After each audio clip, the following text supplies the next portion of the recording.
നമ്മളൊക്കെ എത്ര ഭാഗ്യവാന്മാരാണല്ലേ. കഴിഞ്ഞ ദിവസം ഇവരുടെ കൂടെ ഇവർ ക്ലാസ് എടുക്കാൻ പോകുന്ന സ്ഥലങ്ങളിലേക്ക് നമ്മുടെ അഫ്ലഹ് മൊയ്നിയും അതുപോലെ തന്നെ സഹദ് മൊയ്നിയും ക്ലാസ് എടുക്കാൻ പോകുന്ന ഒരു സ്ഥലത്തേക്ക് ഞാൻ ഇവരുടെ കൂടെ പോയി. സത്യം പറഞ്ഞാൽ കണ്ണ് നിറയിപ്പിക്കുന്ന കാഴ്ചയായിരുന്നു. അവിടെ ഒരു വീട് പോലുമില്ല. ഏകദേശം 50-50ലധികം കുടുംബങ്ങൾ താമസിക്കുന്ന ഒരു സ്ഥലം പൂർണ്ണമായി ഒരു 5-6 മണിക്കൂർ കൊണ്ട് JCB ഒന്ന് മുഴുവൻ തരിപ്പണമാക്കിയിരിക്കുന്നു. ആ കുടുംബാംഗങ്ങളൊക്കെ സൈഡിൽ നിന്നും വിങ്ങിപ്പൊട്ടാണ്. എങ്ങനെയാണ് ഓർമ്മപ്പെടുത്തേണ്ടത് എന്നറിയില്ല. കാരണം ആ കുട്ടികളൊക്കെ ഇവരുടെ അടുത്തേക്ക് ഓടി വരികയാണ്, സാർ സാർ എന്നൊക്കെ പറഞ്ഞിട്ട്. നമുക്കൊന്നും ചെയ്യാൻ കഴിയില്ല. അവിടെ നോക്കി നിൽക്കുന്നവർക്കും ഒന്നും ചെയ്യാൻ കഴിയാത്ത അവസ്ഥയാണ്.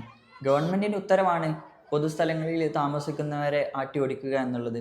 പക്ഷേ നമ്മൾ അത്രയും കാലം പ്രാഥമിക വിദ്യാഭ്യാസം കൊടുത്ത കുട്ടികൾ നമ്മളുടെ അടുത്തേക്ക് വന്ന് നമ്മളെ ചേർത്ത് ഉയർത്തി കരയുമ്പോൾ നമുക്കൊന്നും ചെയ്യാൻ കഴിയുന്നില്ല. അടുത്ത ദിവസം നമ്മൾ അവിടേക്ക് പോയിട്ടില്ല.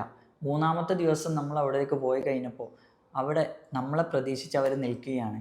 ക്ലാസ്സിന് വേണ്ടി മാത്രമല്ല, ഞങ്ങൾ ഭക്ഷണമൊക്കെ കഴിച്ചിട്ട് ഒരു ദിവസം കഴിഞ്ഞു എന്നാണ് അവരിൽ നിന്നും പലരും പറഞ്ഞത്.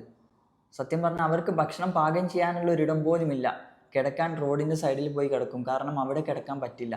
അങ്ങനത്തെ ഒരുപാട് ജീവിതങ്ങൾക്കിടയിലൂടെയാണ് നമ്മുടെ ഓരോ ദിവസത്തെയും യാത്ര. നമ്മളൊക്കെ എത്ര ഭാഗ്യവാന്മാരാണല്ലേ.